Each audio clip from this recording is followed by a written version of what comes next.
आप देख रहे हैं उत्तराखंड का नंबर 1 चैनल उत्तराखंड हलचल। नमस्कार, मैं अमित गोदियाल और आप देख रहे हैं उत्तराखंड हलचल। उत्तराखंड में वैसे तो जो किस्से होते हैं वो आम नहीं होते हैं, चर्चाओं का विषय रहते हैं। ऐसी ही एक किस्सा निकल कर आया है विकास खंड थैलीसैंण के गांव कपरौली का।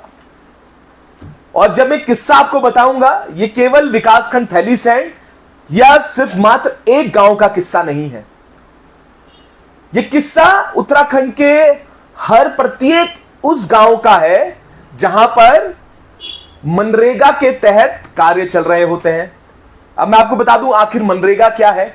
जो लोग गांव में रहते होंगे उन्हें पता है कि एक रोजगार गारंटी दी जाती है, और इस रोजगार गारंटी के तहत जो गांव के वो लोग जो बेरोजगार हैं उन्हें 100 दिन के रोजगार देने की बात होती है।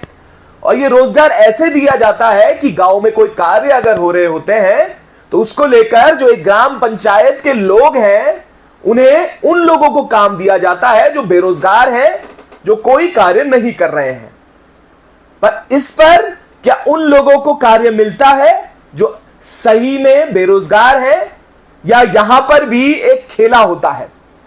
इसी खेले की आज हम बात कर रहे हैं जो निकलकर आया विकास खंड थैलीसैंण के कपरौली गांव से।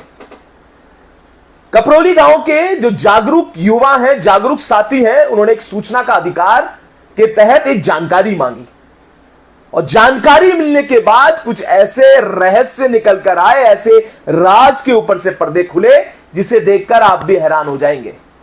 मैंने कहा, शुरुआत में ही मैंने बात कही है, केवल ये एक गांव का मामला नहीं है। मनरेगा की योजनाओं की और उसमें जो कार्य कर रहे जो श्रमिक है, अगर उनकी जांच हो जाए तो ना जाने कितना बड़ा घोटाला मनरेगा में होगा, वो सब सामने आ जाएगा। ऐसे ही चीजें हुई कपरौली गांव में। जब सूचना का अधिकार मांगा गया तो वहां पर यह बातें निकल कर आई कि वहां के जो प्रधान हैं उन्होंने कुछ ऐसे अपने रिश्तेदार, कुछ अपने जो प्रधान पति के जो भाई हैं उनको श्रमिक बनाकर, कुशल श्रमिक बनाकर, जो कि बहरीन विदेश में कार्य कर रहे हैं, उनके नाम से भुगतान भी ले लिया।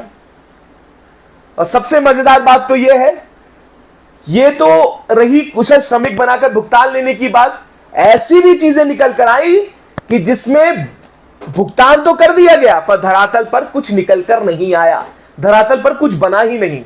जैसे उदाहरण के तौर पर एक घी ग्रोथ सेंटर के नाम पर भुगतान कर दिया गया, पर जब धरातल पर जाके देखा तो वहां पर घी ग्रोथ सेंटर के नाम से कुछ नहीं था।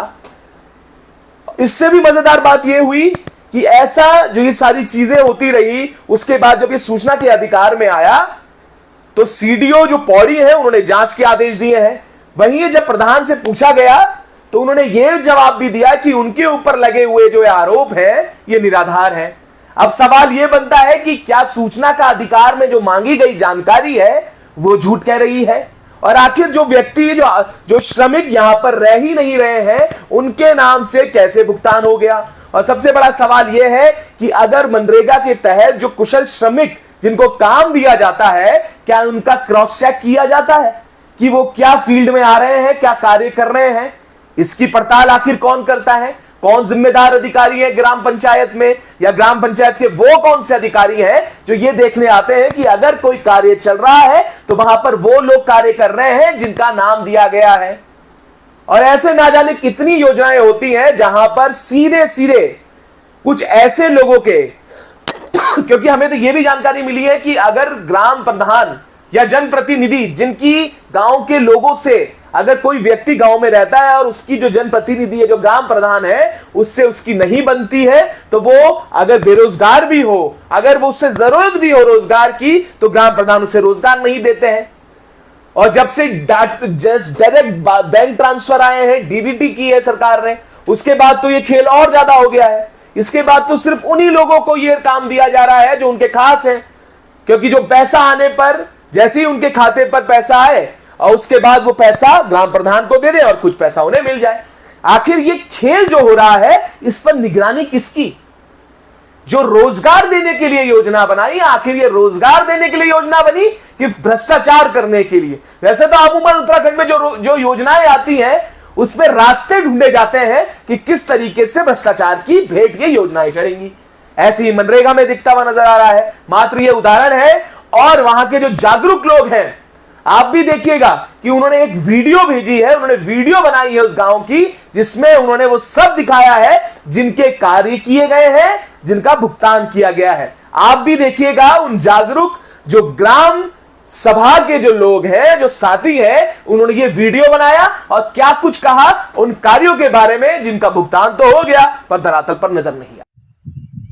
नमस्कार जी, जैसे कि आपको पता होगा कि हमारे गांव का आंगनबाड़ी केंद्र है। यहाँ पे हमें सुलभ शौचालय दिखाया गया है जो कि धरातल पर नहीं है। आ जाता है जी। और ये भूमि गांव को दान की गई है, इसका भी यहाँ पे जीता जागता सबूत है।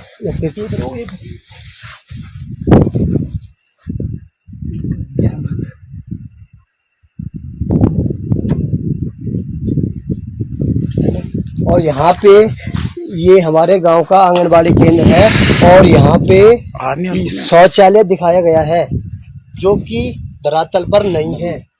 बिल्कुल यहाँ पे मिलन केंद्र के सामने शौचालय दिखाया गया है जो कि यहाँ पे धरातल पर नहीं है। और प्लस यहाँ पे उन्हीं में से, प्रधानों में से, पंचों में से कोई आदमी यहाँ पे टावर लगाना चाह रहा है दान की हुई जमीन पर। यहाँ पे आइए दिखाइए, ये रहा। इन्होंने काम भी स्टार्ट कर दिया था जो कि हमारे गांव वालों के कहने पे रोक दिया गया। ये 300 मीटर के दायरे में तीसरा टावर लग रहा है यहाँ पे, और दान भूमि पर, ये भूमि दान हो चुकी है। ये काम चल गया था। ठीक है, चल गई बाथरूम नीचे। हाँ,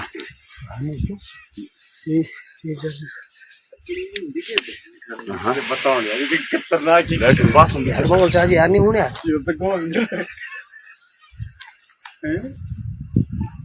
तो आपने देखा कि किस तरीके से मनरेगा के तहत ये सारी चीजें हो रही हैं।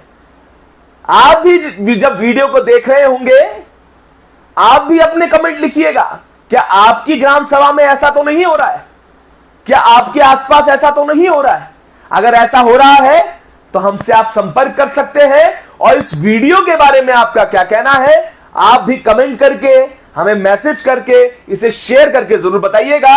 और ये मात्र एक उदाहरण के तौर पर जो ये ग्राम सभा कपरोली है, इसका उदाहरण हमने आपके सामने पेश किया है। अभी ना जाने और कितने उदाहरण होंगे जो सामने निकल कर आएंगे।